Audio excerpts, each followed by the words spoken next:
Meus irmãos e irmãs, boa noite, a graça e a paz do nosso Salvador Jesus Cristo. Os convido a abrir a palavra de Deus na carta aos Hebreus, capítulo 6. Hebreus, capítulo 6. Nós vamos continuar a exposição que nós iniciamos hoje pela manhã.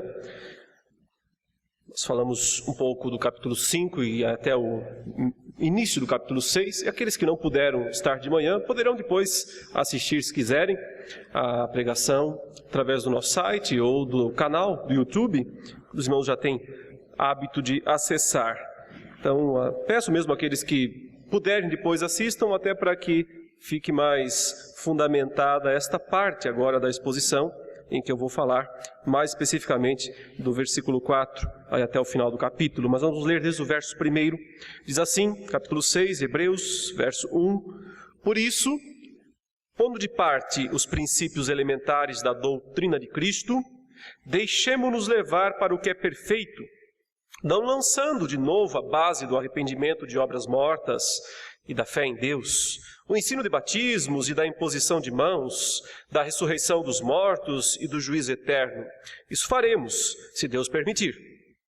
É impossível, pois, que aqueles que uma vez foram iluminados e provaram o dom celestial, e se tornaram participantes do Espírito Santo, e provaram a boa palavra de Deus e os poderes do mundo vindouro, e caíram, sim, é impossível outra vez renová-los para arrependimento, visto que, de novo, estão crucificando para si mesmos o Filho de Deus e expondo-o à ignomínia.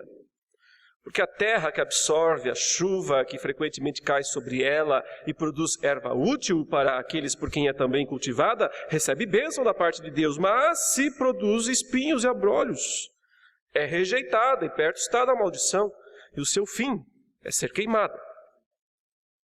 Quanto a vós outros, todavia, ó amados, estamos persuadidos das coisas que são melhores e pertencentes à salvação, ainda que falamos desta maneira.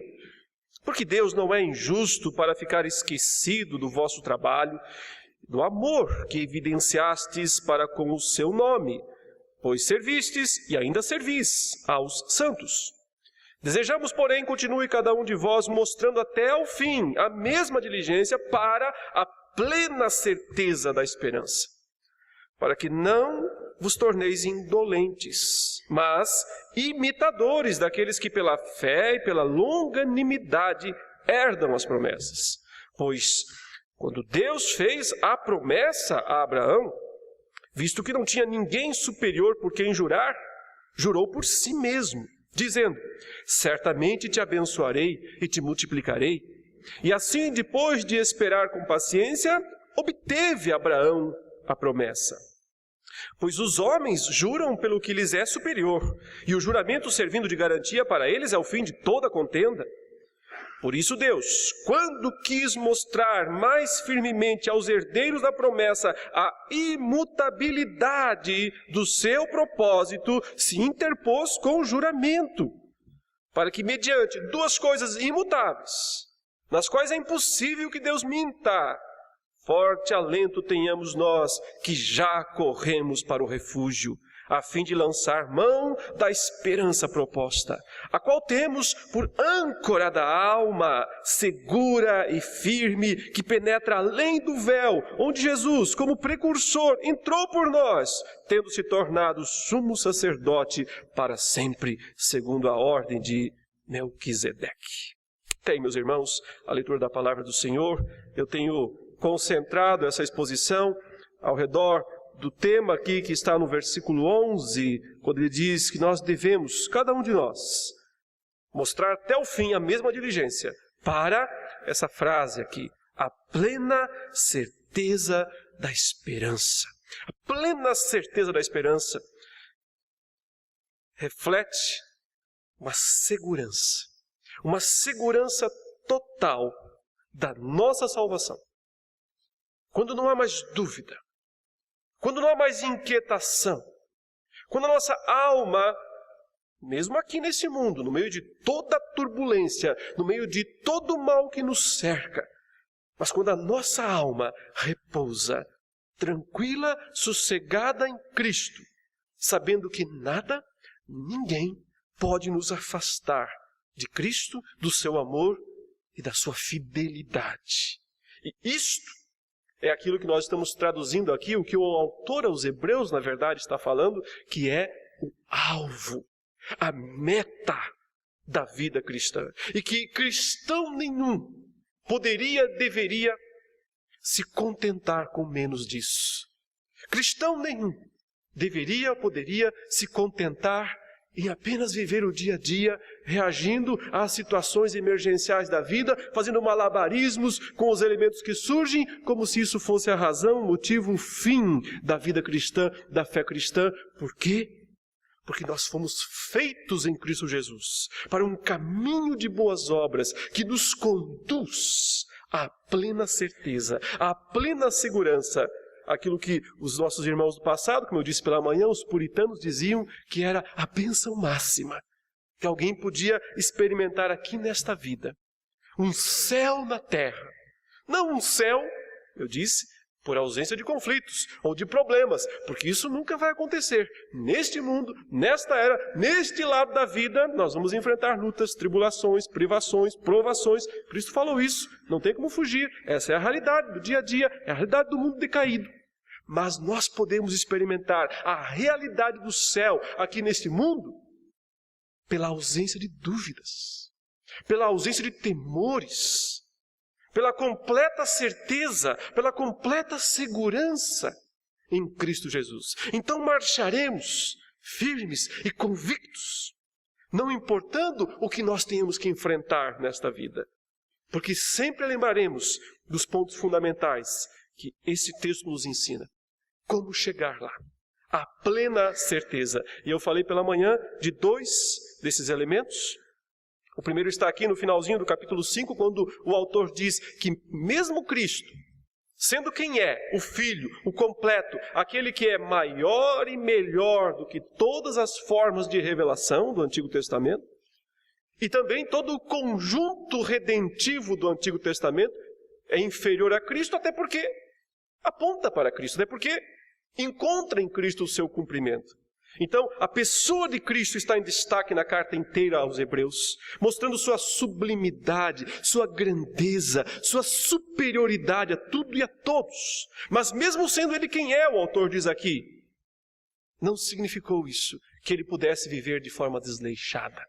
Mas ele teve que aprender a obediência, o texto diz. Ele aprendeu a obediência pelas coisas que sofreu. Então, o caminho já está posto diante de nós. O caminho da plena certeza, o caminho da maturidade cristã, necessariamente é seguir Cristo.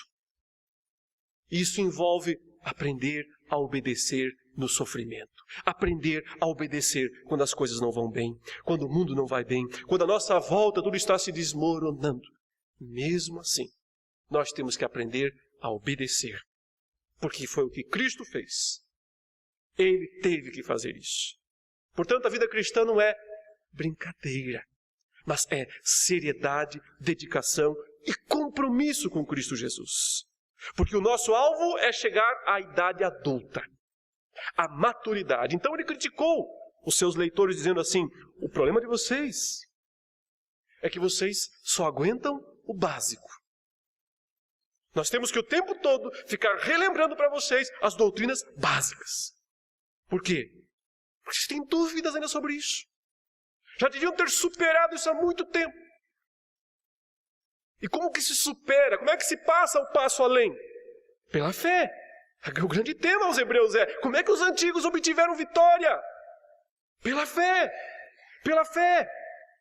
É pela fé que nós nos apropriamos das verdades fundamentais da palavra de Deus. E então paramos de discuti-las, porque se ficarmos discutindo eternamente, num eterno ciclo vicioso, as verdades fundamentais da Escritura, nós nunca iremos um passo adiante. Por isso ele fala, agora é tempo de deixar de lado os assuntos fundamentais, básicos, que foram o alicerce da fé. Claro, a doutrina da fé, do arrependimento, da imposição de mãos, o ritual de ordenação dos oficiais, doutrina da ressurreição, do juízo final. Veja que essas não são assim tão básicas, né? Até hoje as pessoas têm tantas dúvidas sobre essas coisas.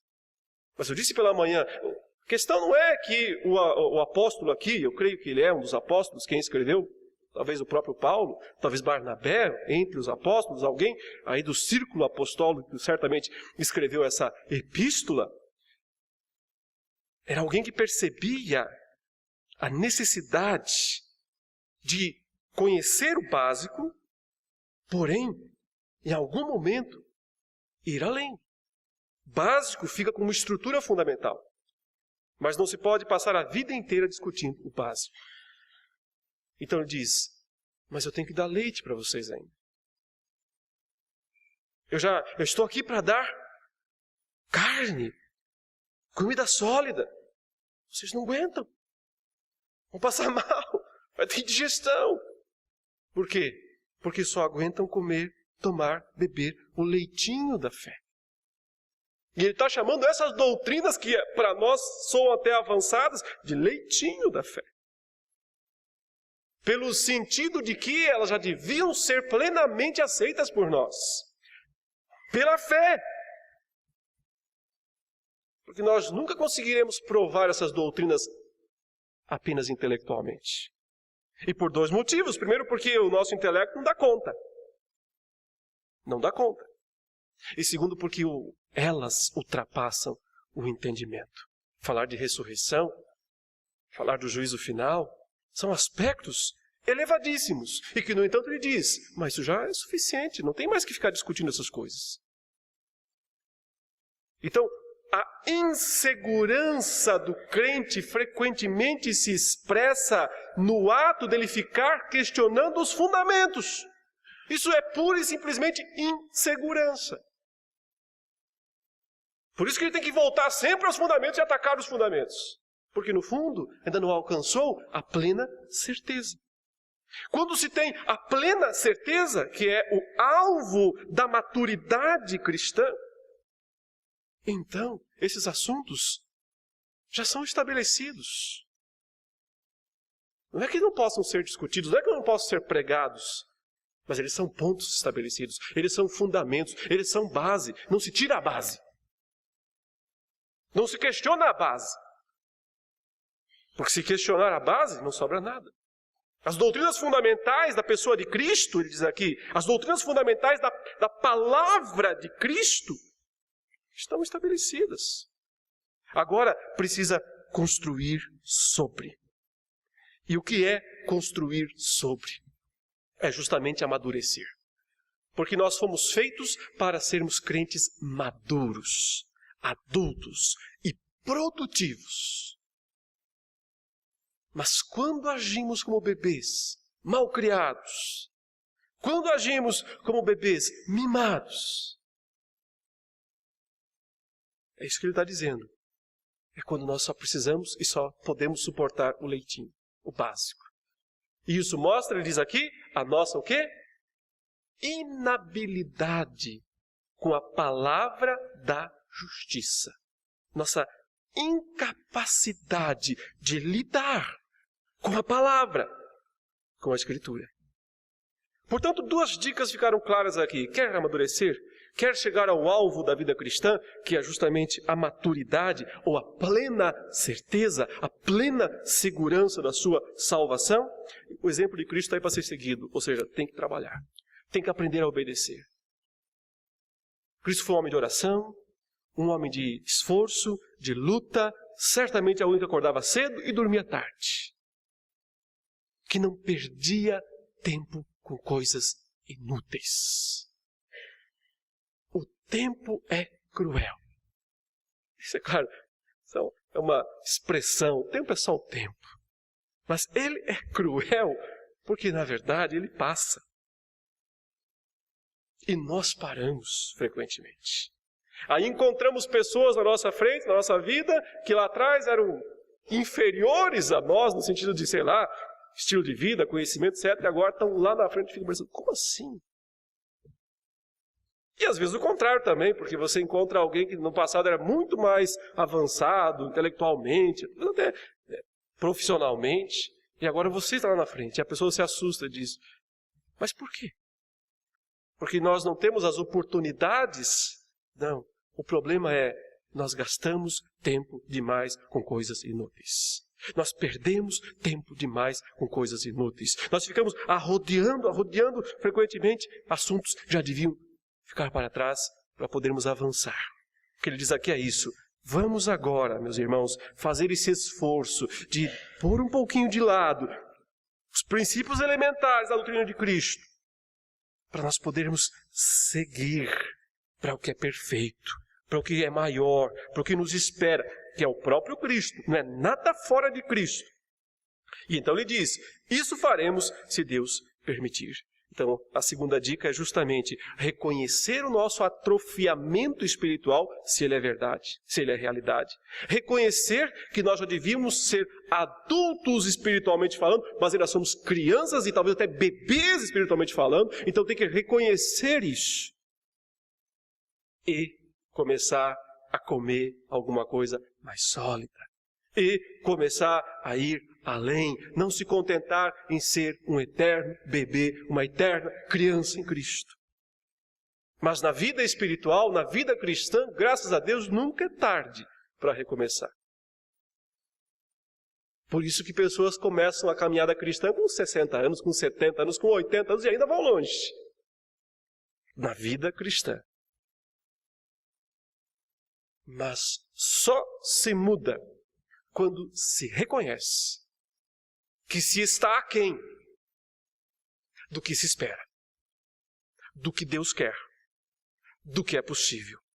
Porque quando nos contentamos com o leite, o resto da vida, não vai haver mudança. Porque o papel do leite não é dar substância, é para o bebê. Então é preciso reconhecer o atrofiamento espiritual e decidir crescer. E decidir progredir, amadurecer.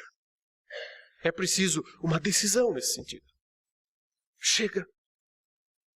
Chega de coisas pueris. Chega. Chega de infantilidades. Chega. E vamos para o que é perfeito, para o que é adulto, para o que é maduro, que é o sentido de perfeito aqui também. Vamos para o que é maduro. Vamos para aquilo que está aí proposto diante de nós. Mas antes de ir lá, ele faz uma advertência. E essa advertência está no centro de toda a sua argumentação e por isso ela é tão importante. Veja a frase forte de efeito que o versículo 4 traz para nós. Ele diz, é impossível, pois que aqueles que uma vez foram iluminados e provaram o dom celestial, e se tornaram participantes do Espírito Santo, e provaram a boa palavra de Deus, e os poderes do mundo vindouro, e caíram, sim, é impossível outra vez renová-los para arrependimento, visto que de novo estão crucificando para si mesmos o Filho de Deus. Meus irmãos, a nossa busca tem que ser pelo topo, o topo da vida cristã. O teto, o sucesso absoluto em termos de espiritualidade, em termos de maturidade cristã. Isso tem que ser o nosso alvo, mas às vezes nós temos que olhar também para a lona, para o buraco, para o total fracasso, para que nos sirva de alerta, de exemplo. Porque o fracasso também sempre está diante de nós. O sucesso está ali posto. Os grandes heróis da fé, eles estão lá no capítulo 11 de Hebreus, para todos verem. O sucesso está ali. Essa é a máxima, essa é a maturidade, essa é a plena certeza. Ele está ali. Mas o fracasso também está aí, diante de todos. Para ser visto, para ser observado e para ser temido. No sentido de não ser imitado.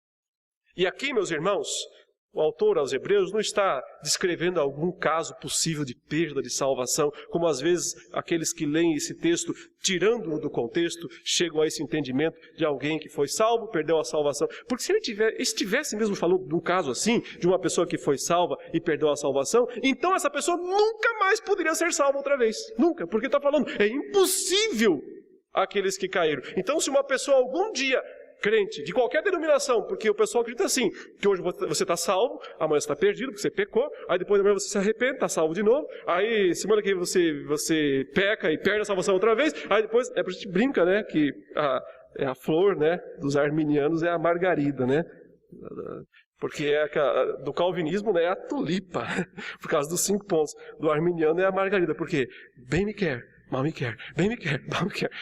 Hoje estou salvo, ou eu estou perdido. Hoje estou salvo, ou eu estou perdido. Ele nunca tem certeza, está sempre na dúvida, né? Mas a verdade é que, se fosse possível hoje estar salvo e amanhã estar perdido, então nunca mais seria possível voltar a estar salvo.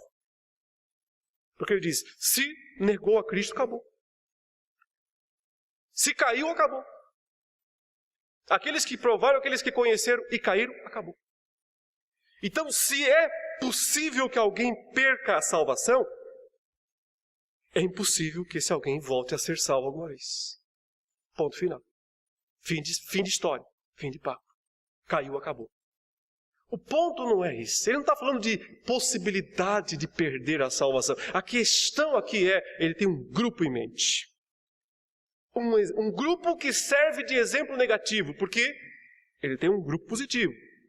Abel, Enoque, Noé, Abraão e toda aquela galeria dos famosos heróis da fé, no capítulo 11, são nossos exemplos a ser seguidos. Ele vai voltar a tocar nesses exemplos daqui mesmo. Mas também tem um grupo negativo, quer dizer, olhem para eles também. E aí nós conseguimos entender que existe esse grupo a partir da interpretação das entrelinhas da carta, porque ele não o cita explicitamente, mas lendo nas entrelinhas da carta, nós conseguimos entender que ele está mencionando um grupo provavelmente de cristãos convertidos há pouco tempo, ou até talvez já há algum tempo, uns 20 anos possivelmente, e esse grupo veio do judaísmo. Eles eram judeus, portanto, por isso que inclusive a carta é dito que é escrita aos hebreus, por causa desse grupo de crentes de origem judaica ou hebraica. E este grupo veio para a fé cristã, mas trouxe consigo muito daquilo lá de trás, do judaísmo.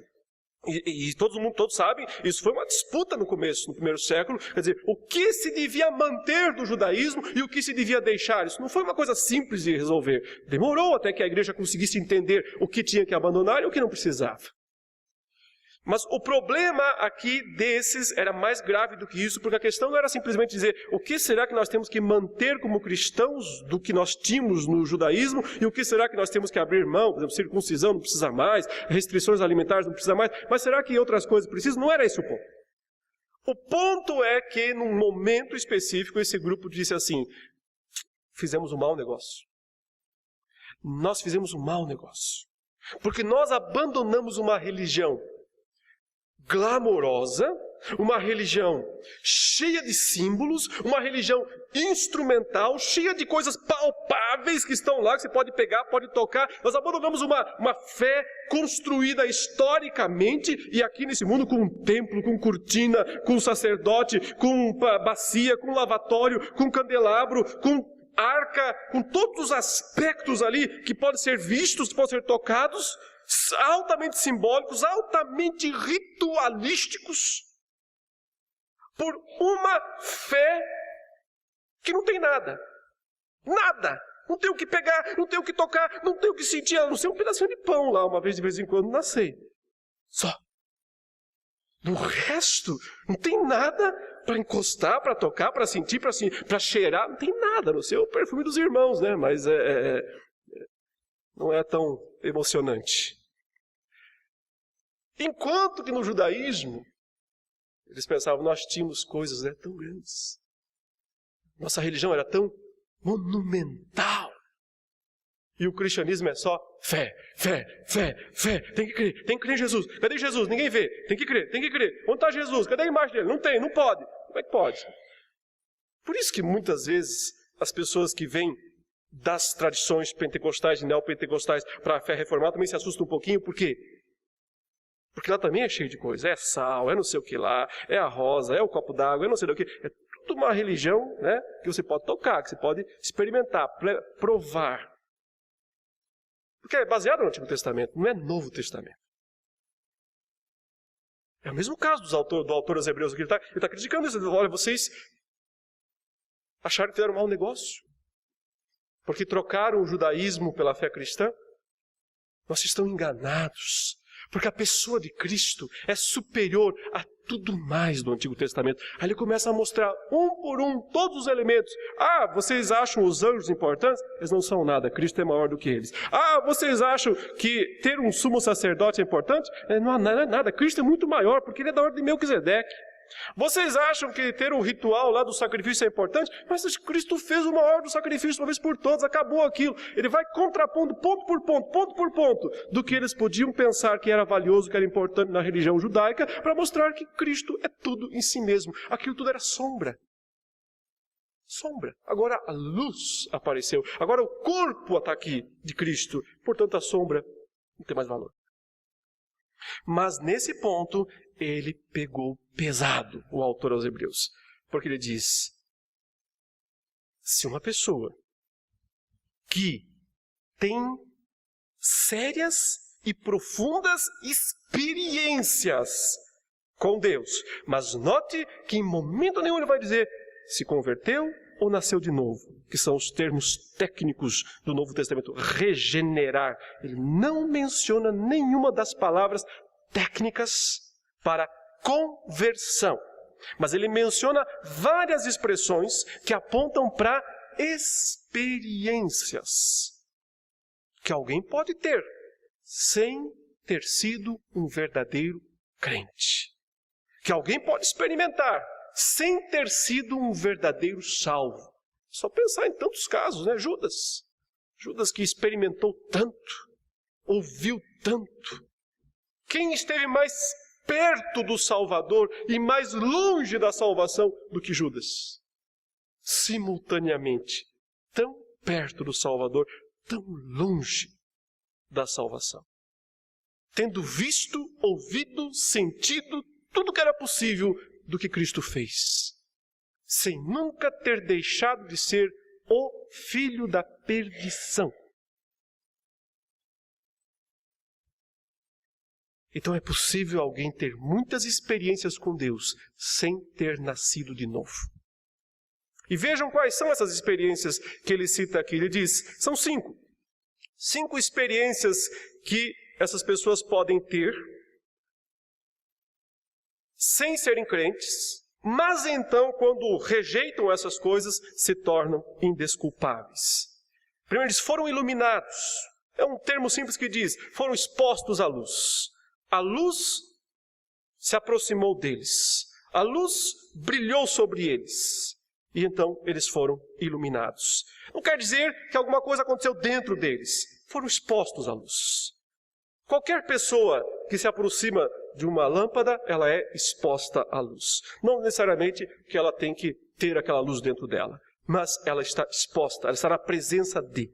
Então, qualquer pessoa que entre numa igreja séria, onde se prega o verdadeiro evangelho, será exposto à luz, será iluminado de alguma maneira. A não ser que feche os ouvidos e não ouça nada, a não ser que feche os olhos e não veja nada. Ser possível, mas se permanecer algum tempo ali e ir para um nível maior de envolvimento, será alvo da luz necessariamente. O ponto aqui é o seguinte, eles receberam o conhecimento do Evangelho, eles ouviram o Evangelho, eles ouviram a pregação do Evangelho, portanto, eles conheceram o Evangelho, foram expostos à luz nesse sentido. O que mais que eles experimentaram? Ele diz, e provaram o dom celestial. E provaram o dom celestial. A expressão provar aqui é comer mesmo. É saborear, experimentar. Isso é uma metáfora, evidentemente, pode ser aplicada a várias áreas. O sentido primordial é experimentar algo como se fosse um alimento. E quando ele diz provaram o dom celestial, provavelmente o que o texto queira dizer é que eles provaram a ceia. Provaram a santa ceia, eles comeram do pão do céu.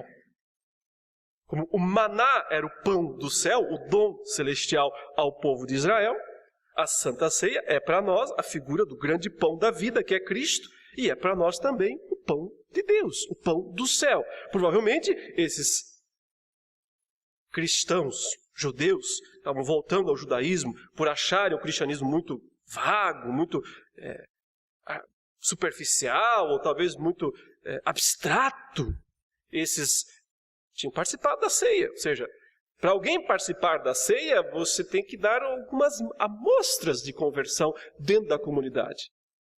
Nós não damos a ceia assim, né? A gente fala, olha, tem que ser crente verdadeiro, tem que ter nascido de novo, tem que ser membro desta igreja ou de alguma igreja reconhecidamente irmã evangélica. Há requisitos. Então, quando você vai e participa, quer dizer que você cumpriu essas etapas. Mas não significa necessariamente que você é crente. Uma pessoa pode participar da ceia sem ser crente. Provavelmente foi o que eles fizeram. Mas ele continua, diz, e se tornaram participantes do Espírito Santo. Aqui talvez seja a palavra mais difícil e que dá uma ideia mesmo de uma coisa mais profunda, e alguns pensam que aqui estaria a ideia da salvação. Ou seja, como é que alguém pode se tornar participante do Espírito Santo sem ter sido salvo? Então, esse é o questionamento. Mas o termo participante quer dizer companheiro. Aquele que está junto de, aquele que está com alguém. É o termo usado para que na igreja primitiva dava a ideia de se tornar membro da igreja.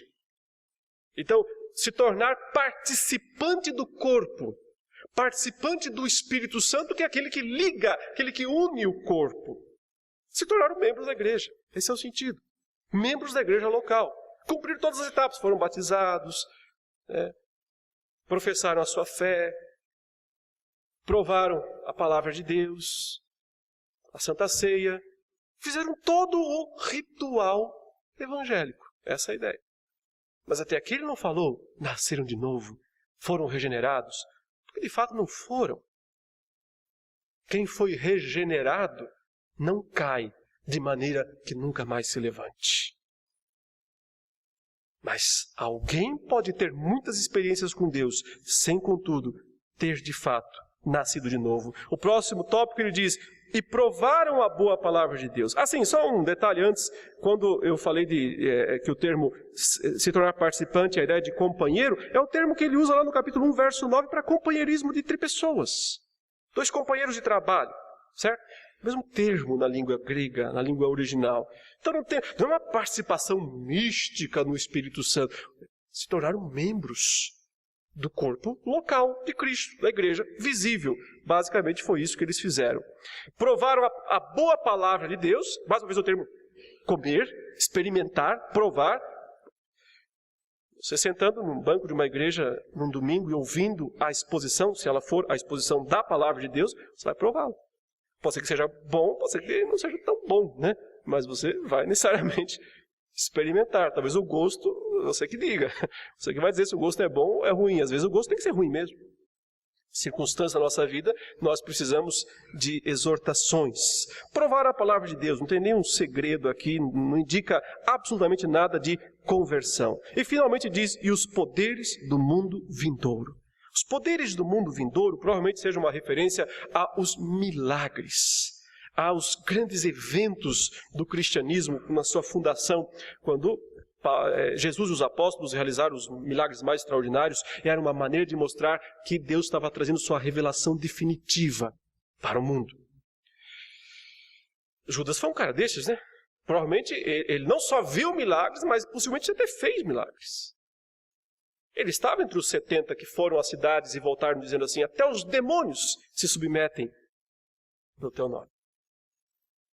Um ímpio pode experimentar e até mesmo ser um instrumento de milagre na vida de outros, sem ter sido crente. Muitos naquele dia hão de dizer-me, Senhor, Senhor, em teu nome não expelimos demônios? Em teu nome não fizemos muitos milagres?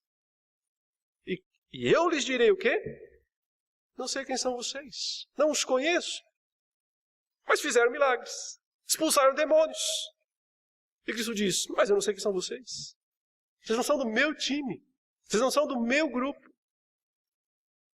Uma pessoa pode ter grandes experiências com Deus.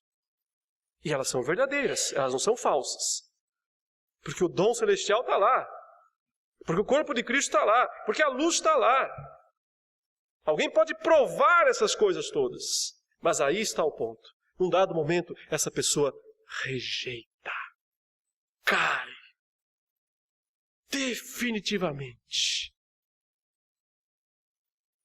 É por esse motivo que eu entendo que o que o autor aos Hebreus está falando aqui é aquele mesmo outro pecado que já foi falado em outras partes da Bíblia. Por exemplo, João o chama de o pecado para a morte. Ele diz, se você vê alguém cometer o pecado para a morte, não precisa nem orar por ele, porque não tem jeito. Ponto final. Ou o que Cristo chamou de a blasfêmia contra o Espírito Santo. Ele disse, não tem perdão, nem neste mundo, nem no porvir. Fim de história, fim de papo. Cometeu a blasfêmia contra o Espírito Santo, fim de história. Não tem perdão. Nem agora, nem depois. Não há jeito. Mas o que é a blasfêmia contra o Espírito Santo? O que é o pecado para a morte? O que é essa queda irreversível? É o pecado da apostasia. A apostasia significa um abandono da fé cristã, de forma total, convicta, contundente e irreversível. Quando uma pessoa se torna não um desviado, alguém que se afasta temporariamente da fé porque teve altos e baixos, porque o mundo o fascinou, esse pode voltar. Se for um crente verdadeiro, se for um filho verdadeiro, voltará como o pródigo, mesmo depois de comer lá, né, ou querer comer as coisas dos porcos. Mas dentro do coração dele, o chamado do Pai o traz de volta, se é filho. Mas se não tem o chamado do Pai, se não é filho, não tem como voltar. Por essa razão, vai embora e nunca mais volta. Mas não vai embora assim, de qualquer jeito. Ele vai embora furioso, revoltado, bravo.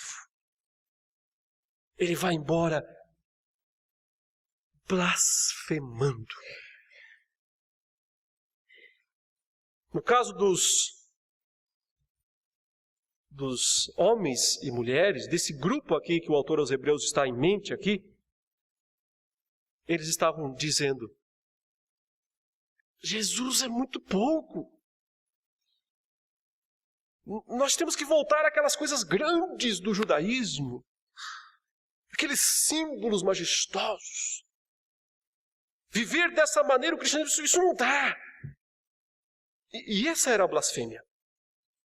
Porque se estava rejeitando a grandeza da pessoa de Cristo, trocando a grandeza da pessoa de Cristo pela insignificância das sombras que apontavam para ele. E tudo isso aqui serve para nós como um alerta. Porque os alertas da palavra de Deus não significam necessariamente que pode acontecer conosco, mas eles servem como avisos. Olha o caso daqueles caras que está falando. Vocês têm o caso positivo dos heróis da fé que devem seguir, mas olha desses aqui que vocês não podem seguir. Se você quer alcançar a maturidade cristã, se você quer alcançar a plena certeza, você tem que olhar para o teto. Você também tem que olhar para o chão, para a lona, para o buraco, para o caos, para o desastre. Porque o desastre também é realidade na vida de muitos que começaram a trilhar o caminho da fé cristã, mas depois caíram no abismo. Então, o abismo está ali, diante de nós, como uma advertência para que não sejamos indolentes. O que é um indolente? Não está nem aí. Não está preocupado com nada.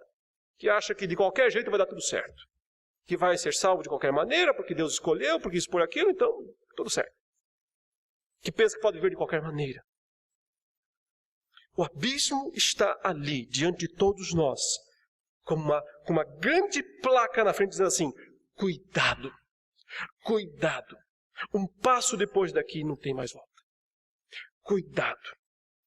Não quer dizer que nós vamos cair lá. Quando você está dirigindo o seu carro na estrada, tem uma placa dizendo assim, curva perigosa à frente, não quer dizer que você vai ter que passar e cair na curva. Aliás, a placa está lá para quê? Para que você diminua e faça com segurança. Segurança. O assunto dele não é perda da salvação, o assunto dele é segurança da salvação. Os exemplos negativos nos servem como segurança.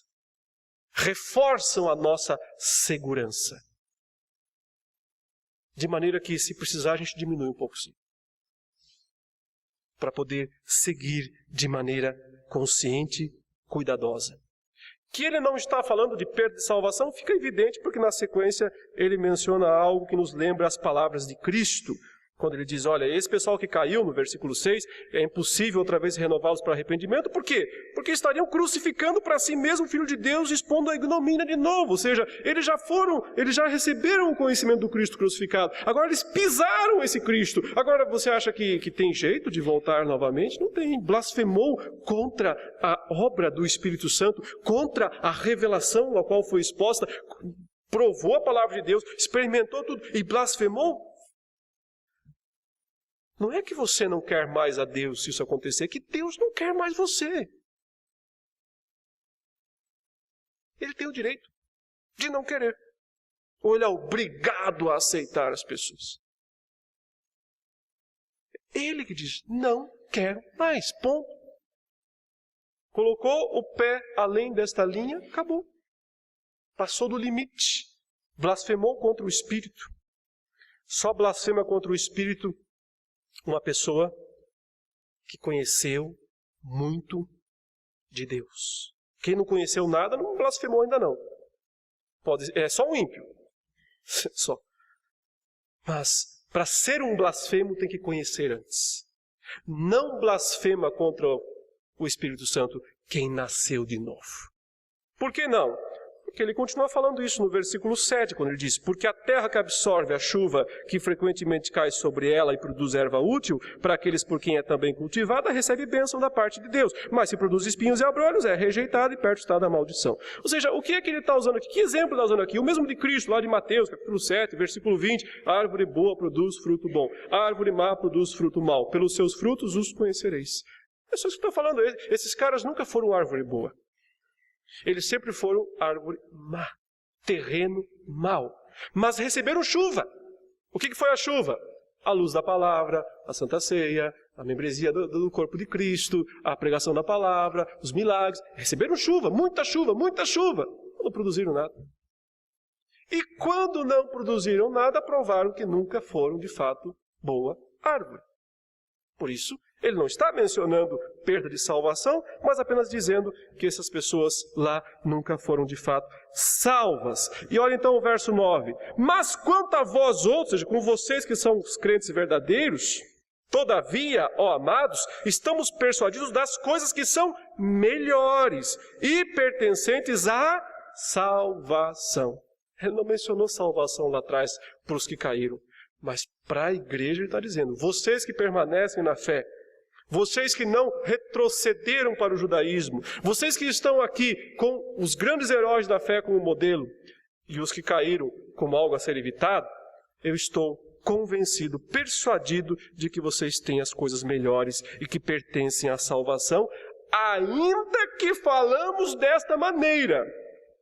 O que é o sentido dessa expressão? Ainda que falamos dessa... Ainda que eu peguei pesado com vocês. Ele mesmo reconhecendo aqui que ele bateu. Ele está dizendo, mesmo que eu esmaguei vocês agora aqui com esses exemplos, não foi? Mas não é porque eu estou desconfiado de que vocês não são salvos, não. Eu tenho convicção que vocês são salvos. Mas eu tenho que falar dessa maneira. Porque os alertas bíblicos não podem ser ignorados. Eles estão ali para serem vistos, observados e temidos e obedecidos. E o autor aos Hebreus faz vários alertas desse tipo. Mas ele reconhece, foi forte mesmo. Eu falei pesado com vocês. Mas eu tinha que falar.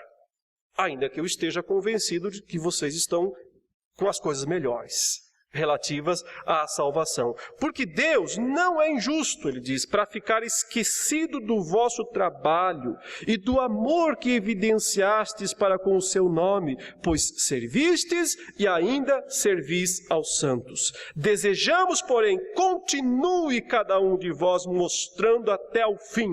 É por isso que eu peguei pesado. Não é para que vocês desanimem. Eu peguei pesado para que vocês continuem, perseverem, continuem até o fim, mostrando a mesma diligência para alcançar a plena certeza da esperança. Para não se tornar indolentes. Qualquer coisa que eu fizer tá bom. Para não se tornar indolentes. Mas o quê? Imitadores.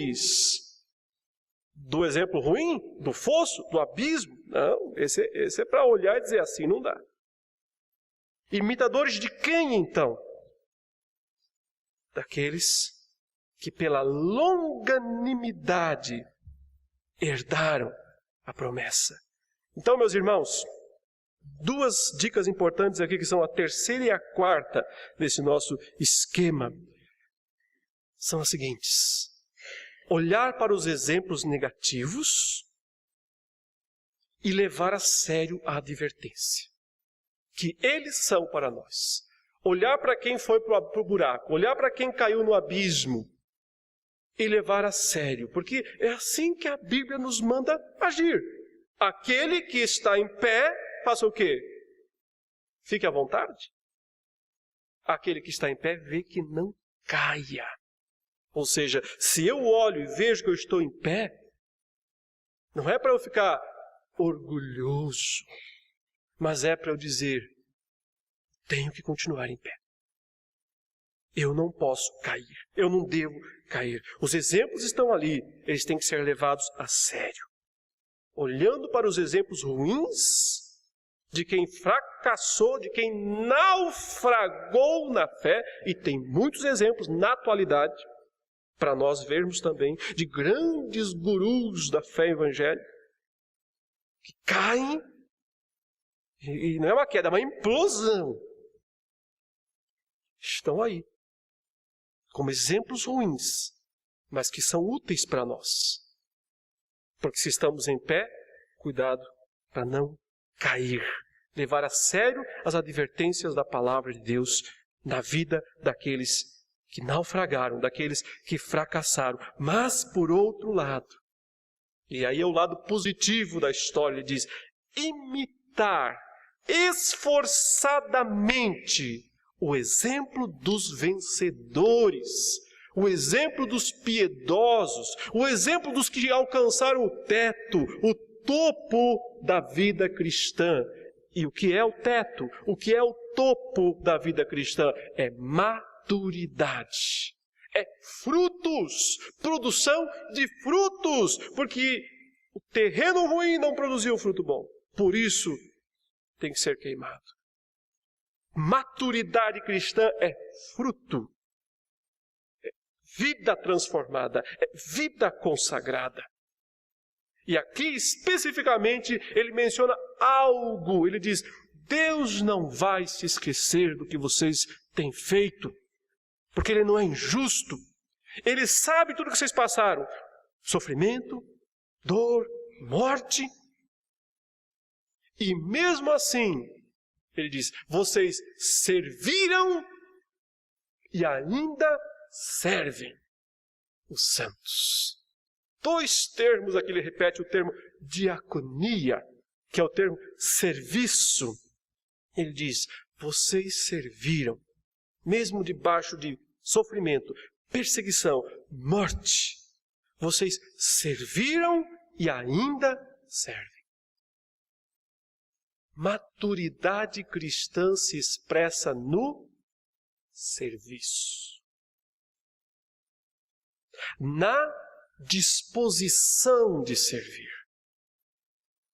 E por isso Cristo é e sempre será o nosso grande exemplo.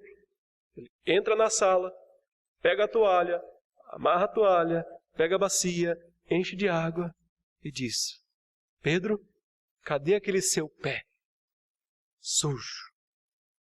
Cadê aquele seu pé? Coloca ele aqui. E que o Pedro diz, se eu não lavar você, não tem parte comigo. Lava o pezinho de todo mundo ali, termina. O que ele levanta e diz? Entenderam? Entenderam o que eu quis falar? Sem palavras? Só com atos? Se eu, sendo o Senhor,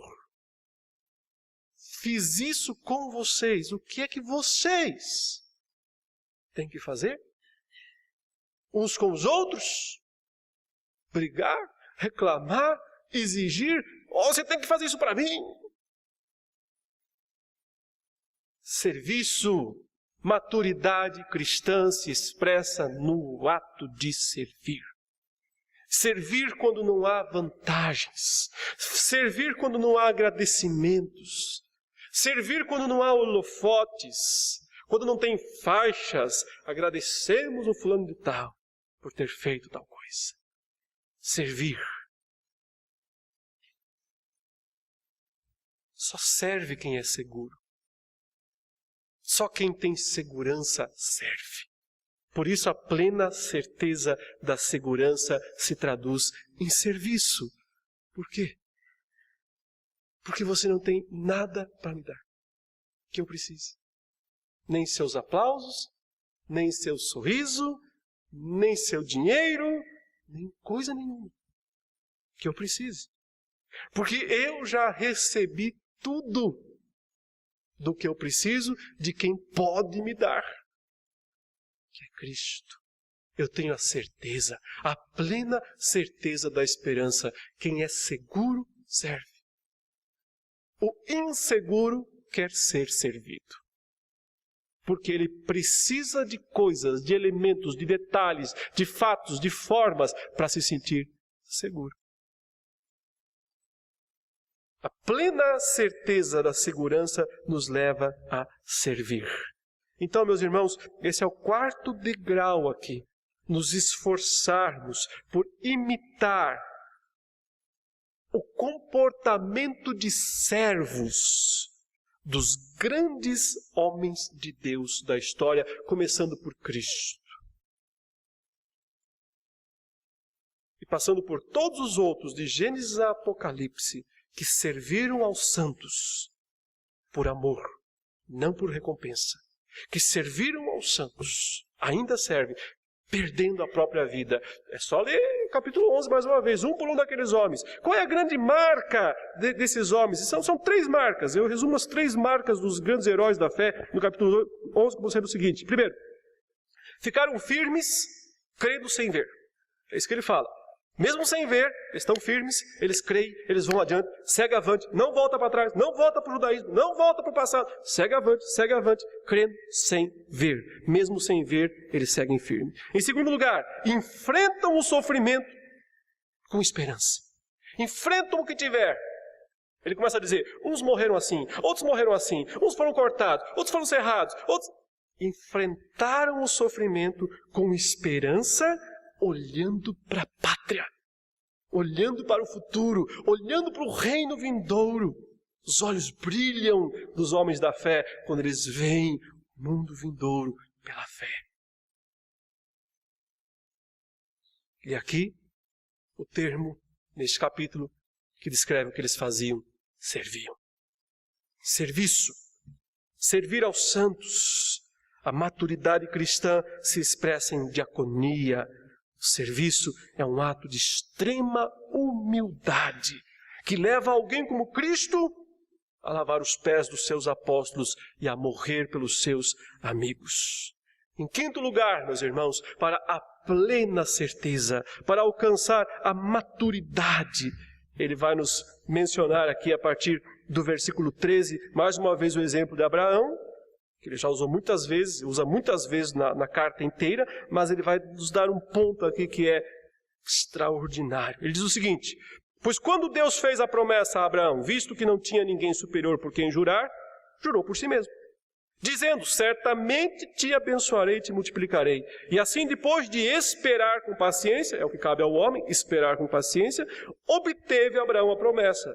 Não conquistou, não foi rompendo e conquistando, esperou com paciência e Deus atendeu. Pois os homens juram pelo que lhes é superior, e o juramento servindo de garantia para eles é o fim de toda contenda. Por isso Deus, quando quis mostrar mais firmemente aos herdeiros da promessa a imutabilidade do seu propósito, se interpôs com um juramento, para que, mediante 2 coisas imutáveis, nas quais é impossível que Deus minta, forte alento tenhamos nós que já corremos para o refúgio, a fim de lançar mão da esperança proposta, a qual temos por âncora da alma, segura e firme, e que penetra além do véu, onde Jesus, como precursor, entrou por nós, tendo se tornado sumo sacerdote para sempre, segundo a ordem de Melquisedeque.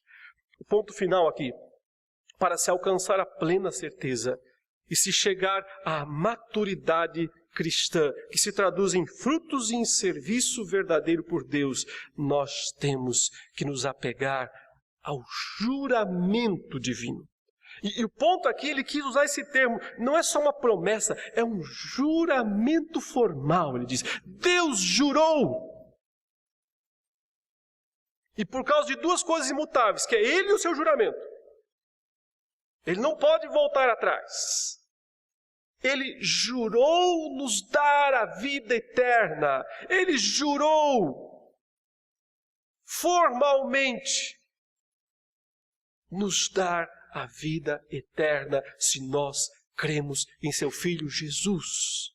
Então, se eu creio em seu Filho Jesus, eu tenho que crer no juramento de Deus, que diz, você está salvo.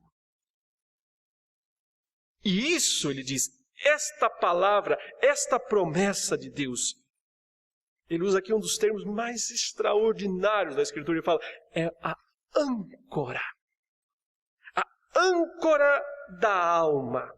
Que é a figura daquele instrumento que é usado pelo barco, pelo navio, para fazer o quê?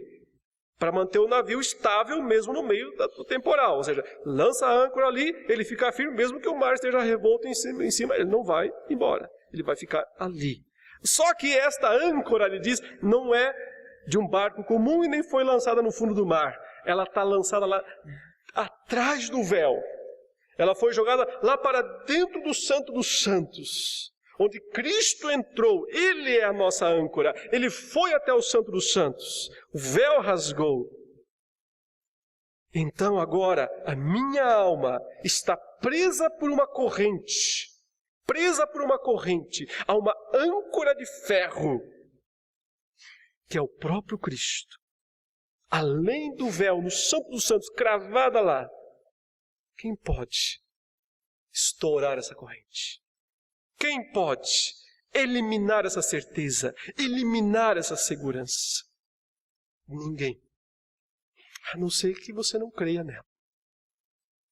Porque Satanás não tem como atentar contra isso. O mundo não tem como desfazer isso. As leis humanas não podem nunca invalidar isso. Podem nos perseguir, podem nos matar, mas não podem invalidar, destruir a âncora. Porque ela está enterrada no juramento de Deus, concretizado na pessoa de Cristo que morreu na cruz pelos nossos pecados. E esse é o símbolo de ir além do véu, rasgar a sua carne. É ali que a âncora firmou. Então, ela é indestrutível. A certeza da esperança, a plena certeza da salvação é realidade quando eu entendo quem é Cristo, o que Cristo fez, o significado do seu sacrifício na cruz por nós. Você falou no início, vamos deixar um pouquinho o batismo, essas coisas básicas de lado, coisa que já se tem que saber mesmo, não tem mais que ficar remoendo isso, e vamos para o que é maior, vamos para o que está além de nós, adiante de nós, a âncora da nossa alma, o sacrifício do Cordeiro, a grandeza do significado desta obra que Jesus realizou por nós na cruz do Calvário. Quando nós recebemos este pleno conhecimento de Cristo, que é um termo que Paulo fala, a epignose, o pleno conhecimento de Cristo, quando nós recebemos isso, então a nossa certeza alcança o teto máximo. É o que está diante de nós. Esse é o nosso caminho. Não é para que nós vivamos um dia depois do outro improvisando. improvisando a vida cristã, improvisando no dia a dia, reagindo, fazendo malabarismo. Não é para isso. O que Ele quer que nós tenhamos é um caminho seguro da fé, âncora firmada, um céu na terra, pela certeza, pela ausência de medos, pela ausência de dúvidas, pela plena certeza da esperança. Como que é possível? Resumo então agora os 5 aspectos abordados nesses 2 capítulos para a nossa memorização. O exemplo de Cristo, em primeiro lugar. Não viva por status, viva por esforço. Cristo, sendo Deus, status ele tinha de sobra, aprendeu a obediência pelo esforço, pelo sofrimento. Não confie no seu título, não confie no seu status, na sua condição, mas viva pelo esforço de obedecer. Ele se tornou o Salvador eterno, o texto diz, para aqueles que lhe obedecem. Obedecer, seguir a Cristo. Reconhecer, em segundo lugar, o estado de criancice,